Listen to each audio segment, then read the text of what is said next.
Yesterday, while I was working, I was listening to Undisputed on the radio, and they were talking about Tom Brady, and they were talking about his place in sports history.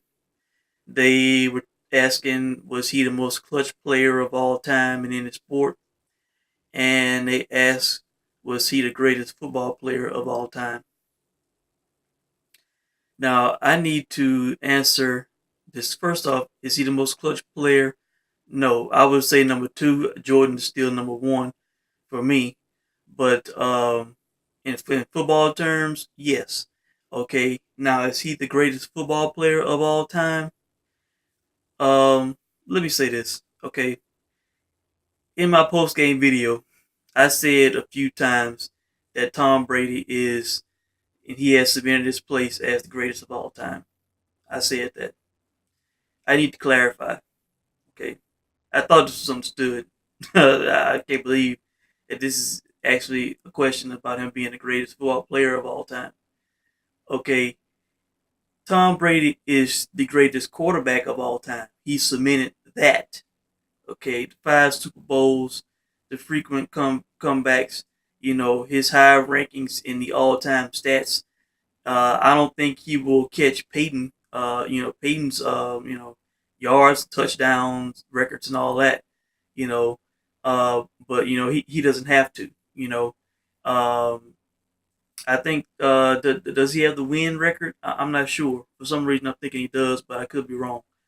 And maybe that's Peyton too. I don't know. But he doesn't need those records because Montana he didn't have them either.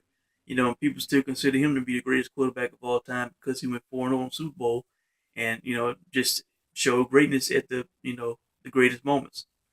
Okay, so when you look at Tom's history of winning for as long as he has, along with the Super Bowls, his record in the Super Bowls and the comebacks and his rankings on the all-time stats, I think he has clearly cemented himself as the greatest quarterback of all time. And anybody who does not agree with that is, I think, either just delusional or a hater or just not smart.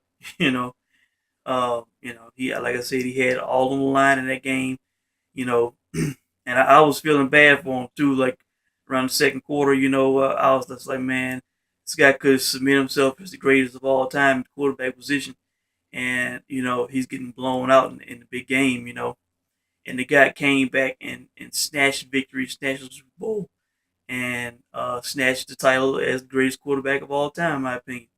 And now stands alone as the only quarterback with 5 Super Bowl rings. Okay, now Tom Brady is not the greatest football player of all time. Okay, I might give him number two, you know, but let me read you this sentence which I read on this young man's Wikipedia page, which clearly separates him from everyone else.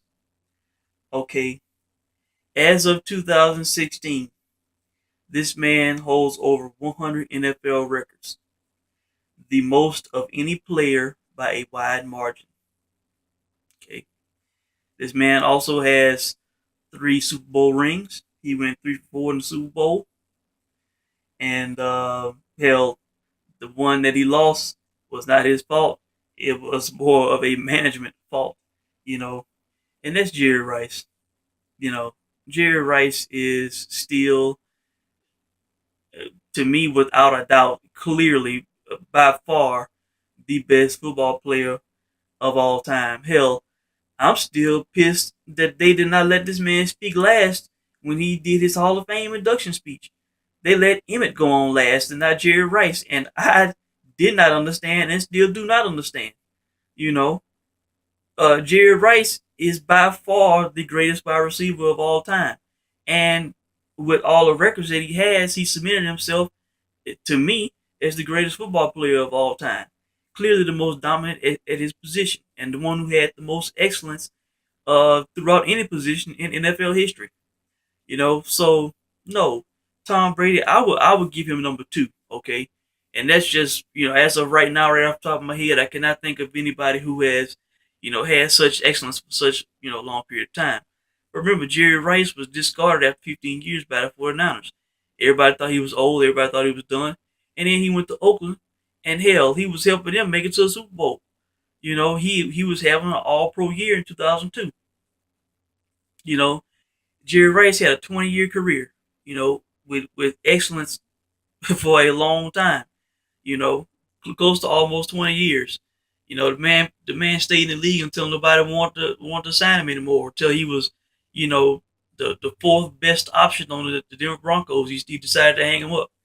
So no, Jerry Rice is still the greatest of all time. You know, um, I don't even think it's close. I'll give Tom Brady two. Because of the excellence he has had. The wins and all that. But no, let's just stop it. Let's not be a prisoner of the moment.